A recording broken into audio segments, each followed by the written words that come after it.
We have some breaking news this morning, and it involves Brandon Ayuk. The Tampa Bay Buccaneers, Tristan Wirfs. He is a right tackle. He signed a 5-year, $140+ million deal. So he is now the highest paid offensive lineman in NFL history. They've already signed Mayfield again. They've signed Evans again, and now they're recommitting to Wirfs. What does it tell you that they've sort of committed to this core? Well, to me, there's two things to take out of this. One of them is a Jet thing. One of them is a Dallas Cowboy thing. All right? Because nobody cares about Tampa. So it's a Jet thing because the New York Jets could have drafted him. Instead, they took Mekhi Becton. Colossal failure. Always hurt with weight problems, obviously, and is now trying to make the Philadelphia Eagles team. So we could have had one of the top tackles in football. That's a miss by Joe Douglas, okay? So put that to the side. This is also a Dallas Cowboys story because, like you just said, the Tampa Bay Buccaneers spent $300 million, just under, $300 million on Tristan Wirfs, on Baker Mayfield, and Mike Evans, right? Now, last time I checked, those three guys played for whom last year? Let me think. Oh, that's right. They re-signed their top players so they could be good again this year. $300 million, right? Explain to me, if you're a Dallas Cowboy fan, how you can accept from Jerry Jones that we can't re-sign our guys. Because they've re-signed nobody, right? Yeah. Meanwhile, the Tampa Bay Buccaneers signed their quarterback to a $100 million contract, signed their best offensive lineman to a $140 million quarterback, add Winfield to that mix there, and you're talking about damn near $500 million or $400 million, pardon me, in contracts, right? Which, again, good for Tampa if you're a Buccaneer fan. No disrespect. Nobody cares about the Tampa Bay Buccaneers. Everybody cares about the Dallas Cowboys and what they do. And that's why this is so frustrating if you're a Dallas Cowboy fan. Because the Eagles have done it. The Dolphins have done it. On and on and on.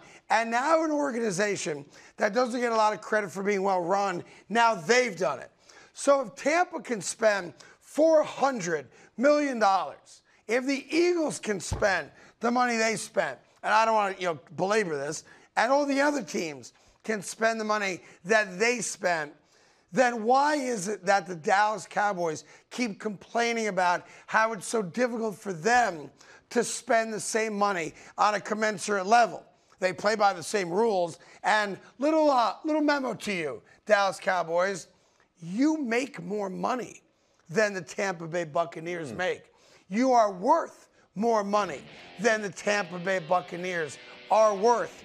So if teams that have significantly less revenue than you have and are worth significantly less than you are can re-sign their guys and bring a stud free agent in and spend $400 million, how do you sell your fan base that you can't? Which is why the story from an hour ago, and it may change this week, nobody's going to watch them play in the preseason at training camp in California. And for the last decade, you couldn't get a seat there.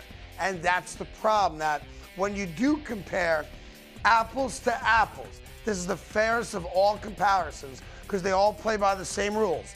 They all share the TV revenue that's coming in. They all know exactly what the cap is. It's not different for the Cowboys.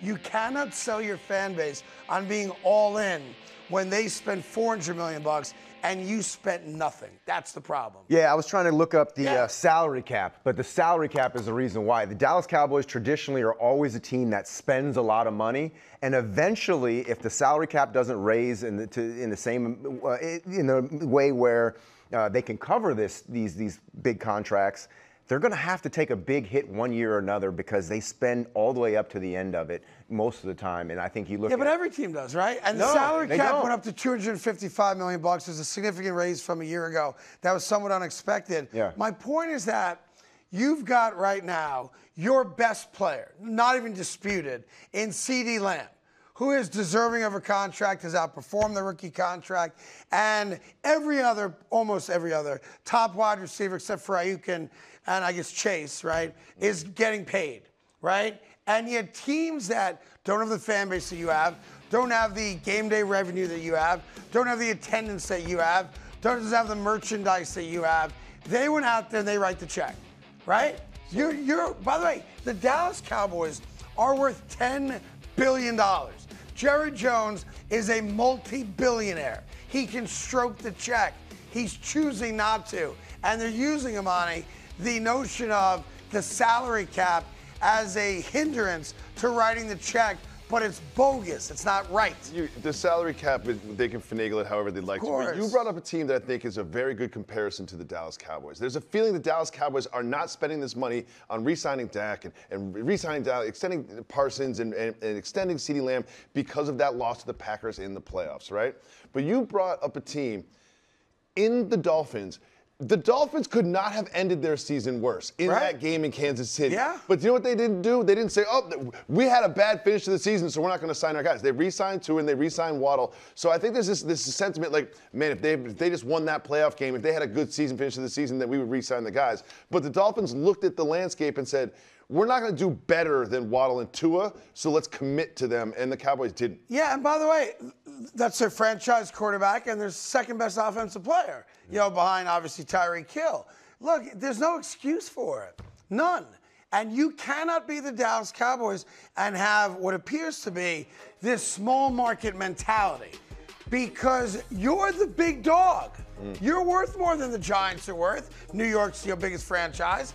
And you look at this like, Detroit this offseason, $500 million. This is a shocking. That's the Detroit effing Lions. Yeah, but it's the cap. It's all the cap. They only have 12. Can't blame the cap. They have $12.1 million of the cap. But that's why you re-sign Dak, because you restructure his deal so you create cap space and then you sign all these contracts. They finagle the cap with signing bonuses. Obviously the number gets played out over the course of a contract for cap purposes. And here's the problem. They're either unwilling to do it, and that's my take right now, that they just don't want to stroke the check and re-sign the guys for being a high-price free agents in. Now, the latter is kind of what the Cowboys have not done over the last 20 years. They're not big spenders in free agency. They typically try to re-sign their best players to mega contracts, so I'll acknowledge that. But when you compare it to what other teams are doing, this is why when you hire a guy whose only financial experience was being the head waiter at Olive Garden. He's great at it. And now, great at yes, who has to add, well, what's 20% on 43, so I can get a tip. Yeah. And everyone else is going to the Wharton School of Business to go get a finance expert. That's why you're behind everybody else. This is an embarrassment to the Dallas Cowboys. And this is an affront to every Cowboy fan out there. And, I talked to some of them on Twitter. They're done with Jerry Jones. Yeah. Done. Done. Enough with all the excuses. Boy, I look pretty good. Enough with all the excuses about why you're not spending money. Tampa sucks. And Tampa just spent $300 million more than you spent this offseason. Let that sink in. Tampa. Ugh. Moving on to the Olympics. Do you remember when Team USA played South Sudan in the lead up to the Olympics? It was a 1-point game. It was very close. Well, they had a rematch of that in the Olympic Games in Paris. And this game, it was never close. It was like 13 points in the third quarter at one point, but this was an easy win for Team USA. But the story with the Team USA has become this. There's Jason Tatum. He started. He scored after a DNP.